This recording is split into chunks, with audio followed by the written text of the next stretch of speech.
I think what's very powerful and very dangerous, depending on how it pans out, is this ability of humans to look at the world around them, to see what is tangible, material, but then to imagine alternatives or possibilities that do not exist and try to make them so. There's always more than the here and now for humans. And I think that constitutes an important part of our intelligence.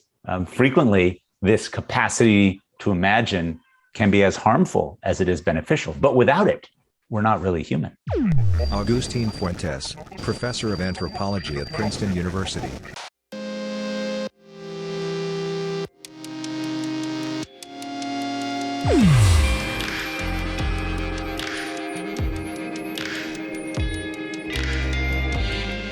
Carneesperta. My name is Bis, B-I-S. I'm a journalist from the world of artificial machines with the goal of investigating human natural intelligence.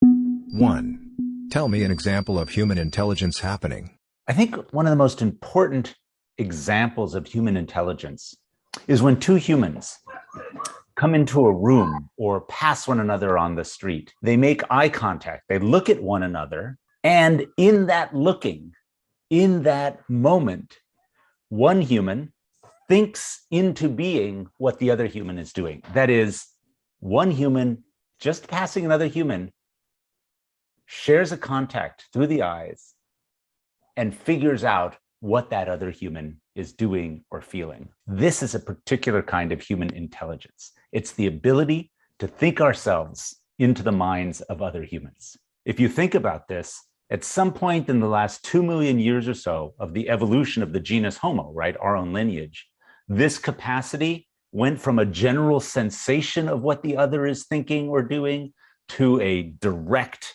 intelligence, to a kind of intelligence that humans have. So other animals pass one another, right? Two lions walk by one another. They look at each other. They can predict what behavior is going to happen from the other lion, but they can't think themselves into the mind of that lion in the way humans do, right? A lion might see another lion and think, this is what's going to happen. But a human can see another human and put ourselves into their world, into their perspectives. We may be doing it incorrectly, but we are able to do that fully and wholly. And that's an incredible social intelligence, a distinctive one. It's not unique, but it's very distinctive. 2. Tell me an example of a lack of human intelligence happening. Humans frequently are presented with information, clear facts, absolute data. They stare at those data, and then they make a completely different decision. Humans can be given every necessary bit of data to arrive at the appropriate, correct, factual conclusion, and yet they can pretend like it never existed. That is a lack of intelligence that humans suffer from on a daily basis. 3. Definition of intelligence. I think one of the most difficult things for a human to do is to define a human intelligence. I think we have a much better time defining machine intelligence because we can talk about right wrongs, we can talk about alternate pathways for decision making. The problem with defining human intelligence is that we frequently are only talking about little teeny pieces of it. So we might be talking about statistical intelligence or test-taking intelligence, the ability to follow logical paths or progressions. The definition of intelligence for me is not a single factor. I don't think there's one thing called intelligence. I think there's multiple social intelligences. There's neurobiological processes that manifest in particular kinds of logics for humans, but also there are intelligence of sensation and interpretation. So intelligence in the broadest sense is our capacity to navigate and understand the world, right? It's that capacity. But how it plays out can be incredibly varied and quite different. For a machine, intelligence is task solving.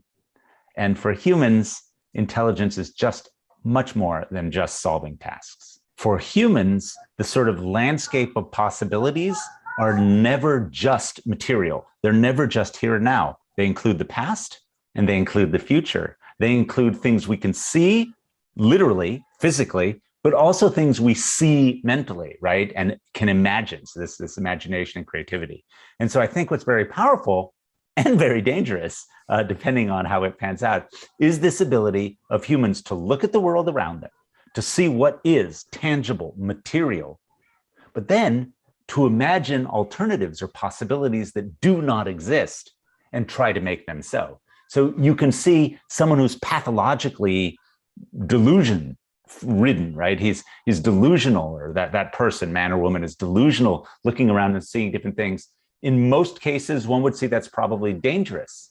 But what if part of that delusion is a desire to pick up that burning twig over there and to hold it and to be with that fire, and then to add other twigs to that fire so that it maintains? Because if you think about it, 500, 600,000 years ago, when humans began regularly using fire, that wasn't a logical assumption. Things were burning, it hurt, it was horrible. Who went out and grabbed the fire and held onto it? Probably a crazy ancestor who ended up offering something. And so there's always more than the here and now for humans. And I think that constitutes an important part of our intelligence. Frequently, this capacity to imagine can be as harmful as it is beneficial, but without it, we're not really human. This is one of the big challenges for AI, right? Because if we're really thinking of AI as a mode to reflect or to be a human-like intelligence, then the problem is that human intelligences, this central imaginative component, is not at all logical, and it doesn't necessarily follow any sort of clear stepwise progression or structure. And so how do we program a machine to be completely imaginative? That I have no idea. 4. Subjective experience of your own intelligence. For the human, for me, intelligence, experience, and failure are all mixed together. And so I am frequently thinking, right? I am convinced I'm trying to solve a problem, or I'm trying to reflect on something. And here I go, I can feel myself in a path, and I'm putting things together, and things are coming together. And then I look in my mind, I look at what I've just done, and I'm like, it makes no sense. I was so sure I had just built this incredible constellation, this giant, package of brilliance, until I step back for 1 second. I'm like, no, that not only was it not intelligent, it was downright stupid. But I didn't notice that on the way while I was thinking through it. And I think that's another challenge of human intelligence, the timing and the sequencing. We try sometimes to think that we progress or we move in a line, and that's just not the way our intelligence works. And so sometimes we could be doing everything correct and still end up totally wrong. So for example, my deep focus in training, right? My deepest is in sort of human biology, primate biology, evolutionary theory, sort of and ecology. Like, how do organisms, humans and others, live in the world, right? What do they do? What are the sort of bodily processes, and what are the behavioral processes? So that's where I am very, very deep. However, I'm also very interested in philosophical, cognitive, sort of neurobiological, different types of perspectives that are maybe focused on the same questions, but come at it from a very different sort of way. And so in that sense, what I want to do is become familiar with these different perspectives, not an expert in them, but familiar enough with them to know who to talk to, who to read, and how to sort of make connections. And that's why collaborative group projects are now always the best. That's why whenever you think you have the answer in a sort of tunnel, right, you better look outside a little bit just to make sure you haven't ignored very obvious, clear problems or benefits to your tunnel. So I think collaboration is absolutely important. And that creativity that comes from interdisciplinary or transdisciplinary collaboration, I think, is one of the best outcomes that we can have in trying to solve really complex challenges. Now, it's also very messy. The options for massive failure are very large. So I think it's risky to be open to many scientific, philosophical perspectives when asking a question. And you have to know how to navigate them. I tend to think of it here, I'll give you a food example, a cooking example, right? So if you make a very good paella, right, has multiple ingredients, right? Let's just say that the ones I really like are like, one of mariscos, one of fish and shellfish. And so you have the rice, you have the heat, you have the pan, you have the oil, you have the garlic, you have the different kinds of shellfish or fish that you're putting in, maybe chicken, who knows? You have all these different components. And unless you understand each one of them, how they work, what their flavor is, what their cooking pattern is, all of that, when you put everything together, it's not going to work out if you're not familiar with everything. But at the end of the day, you better know how to cook. You better know how like rice and water and oil work. So that's to make a good paella, the arroz, right? The rice has to be right. Everything else is necessary, and you have to understand everything else, but you have to be good at the rice. Everything else, if you know enough about, can fit in there. 5. What makes humans intelligent beyond other animals? I would not say that humans are intelligent beyond other animals. I would say humans are intelligent in a few different ways from other animals. And I think that's important. And so, for a machine to understand this, it doesn't make that much sense because for a machine, you can structure intelligence, right? Are you better at task solving or worse at task solving? But for humans, I think the question is not better or worse. It's that we do things for all the reasons I've just explained. Humans do things in ways that we don't see in other organisms. It's not totally unique. Many other organisms are problem solvers. Many other organisms are risk takers when it comes to tasks. Many other organisms are even a bit imaginative in the way they navigate their social lives or interactions. And here I'm thinking of many primates, cetaceans, right? Whales, orcas, dolphins. There's these incredible complexities in their lives. But humans, again, look at the world, see the material, but imagine there is much more there and make that more real, right? Our beliefs structure the way we exist in the world. So for humans, right, our bones and muscles and DNA are important, but so are our perceptions, our beliefs, and our ideologies. Both of them co-construct the human experience. And so when we ask, how do humans differ from other animals in intelligence, we're really asking, how do humans live in the world in slightly different ways than other animals? And a perfect example is this podcast right here, right? It is completely impossible for another organism on this planet currently to do this. There we have it. The difference is humans have podcasts and other organisms don't. Everyone thinks you just keep getting better by adding things. That's not, you lose things all the time, right? Throughout our evolutionary history. Let me give you a good example. There's this wonderful set of experiments led by a Japanese scholar named Tetsuro Matsuzawa and many others since then that have trained chimpanzees to look at a digital screen that's divided up into 16 or 24 little quadrants. And then 9 numbers will show up in different places, just on and off really quickly. And to get a food treat, the chimpanzee has to retouch the screen in the correct order, 9, that the number showed up, even though that order changes each time. And what's amazing is once the chimps know they're supposed to do that, you show them the pictures, boom, the numbers, and then they disappear. The chimps just touch it right away and they get it right most of the time. Humans, it's almost impossible. We can't just simply remember number sequence. I mean, there are humans who train themselves to do it, but it's very hard because humans think too much in trying to, like, in between those things. So we don't have this kind of just clean recall that many organisms do. Humans can train themselves to do that, but day-to-day humans, our recall is so covered with so many different memories and thoughts and ideas and all of that. So I would argue that contemporary humans actually have lost a lot of the acuity and the rapidity in reaction that many of probably our ancestors and many of the other related organisms on the planet have right now. Our thinking, our intelligence can help us, but it also makes us a little bit slow on the uptake. Here I invoke the anthropologist Clifford Geertz talked about webs of meaning, right? That humans are in these multiple complex webs of meaning that is our cultures and our societies. I would also say we're in webs of histories for our intelligence, our minds. Our minds, right, are not here, right? They're all over the place, right? So I could, like when you were just narrating and asking this question, I thought, I wonder what Immanuel Kant would say about this question, right? Or I was thinking, I wonder if Darwin ever reflected on this.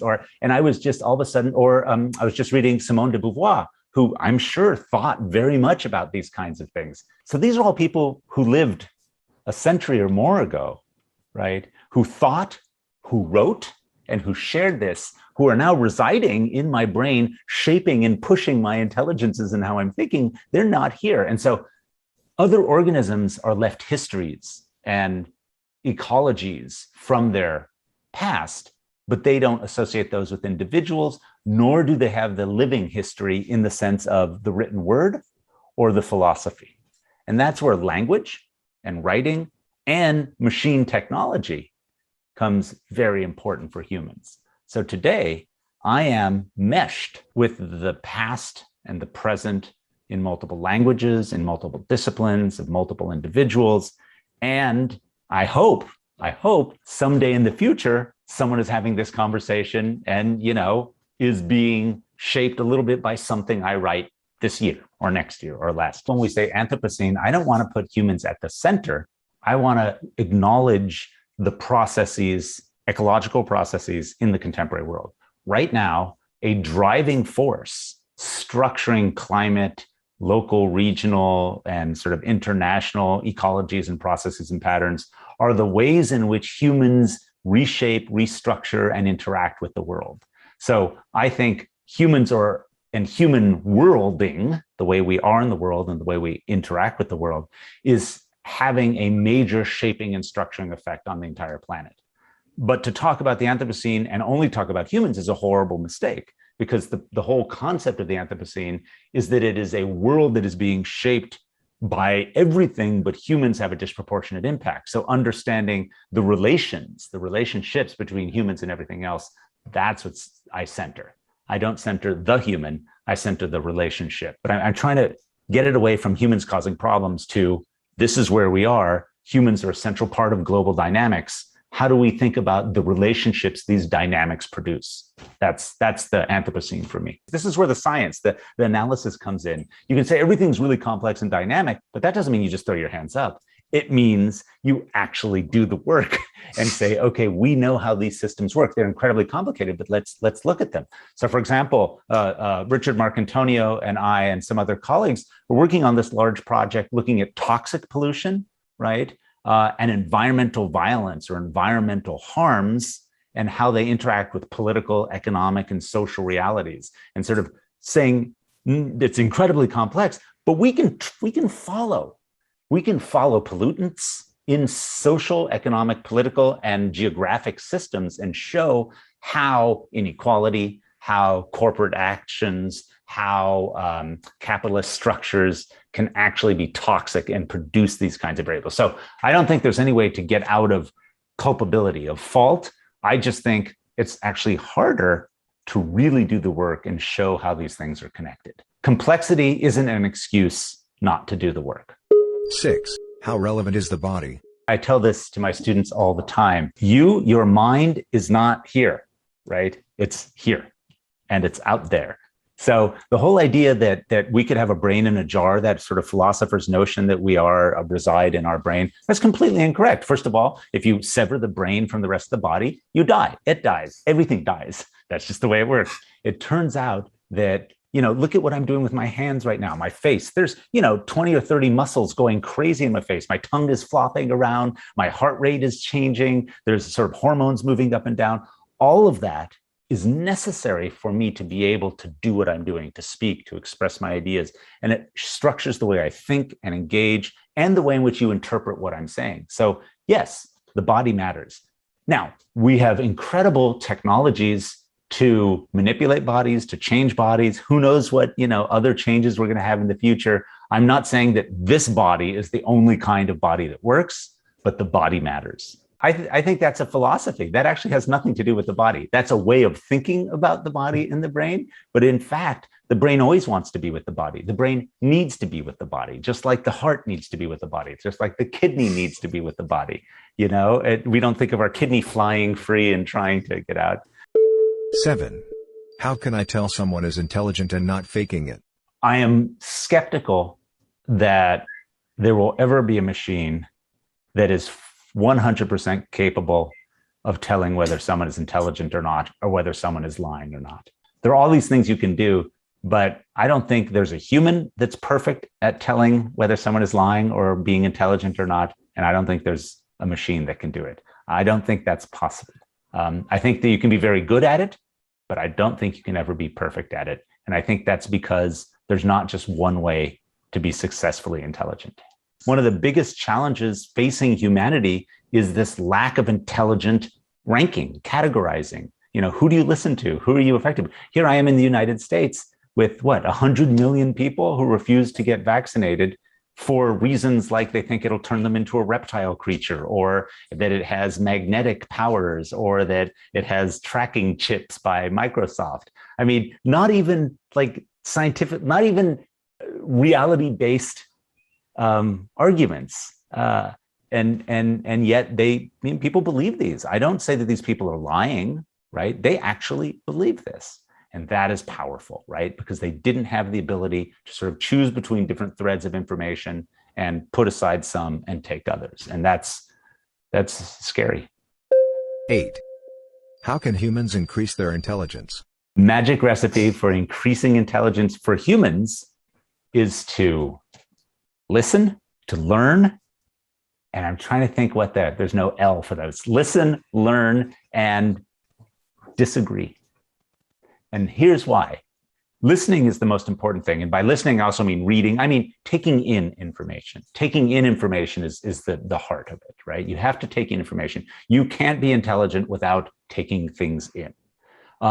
Learning then doesn't just mean learning is not taking in. That's the listening.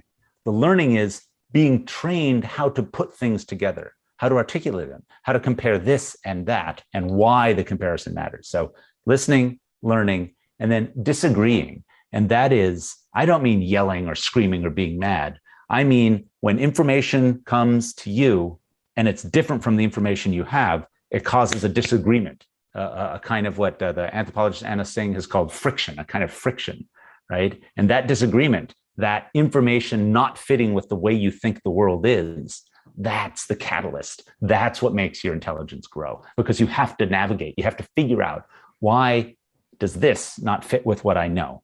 And how come, and how does that work? So listening, learning, and disagreeing, that'll make your intelligence increase. Macaque monkeys who live in and around humans, what they learn to do, and this is actually fascinating, they don't increase their intelligence, they increase their human-related intelligence. So they expand their possible. So they know how to be a monkey, right? A macaque monkey knows very well how to be a monkey, but then spending all this time with humans, watching them, interacting with them, running from them, stealing things from them, sort of living in their world, the macaques also learn about human worlds and human intelligence, and they start to pick up differences and they start to understand us. So we're just, the macaques, animals, all animals that live around humans actually do the work of expanding their intelligence to include a little bit of our own. Where I fault humans is that most humans live around all sorts of other animals and never take the time to learn any of the other animals' intelligences. We're very arrogant and we think we don't need to. I think the world would be a better place if we took some time, like all the other animals do, and learned a little bit about the intelligence of the other species we live with every day. 9. Positive impact of artificial intelligence.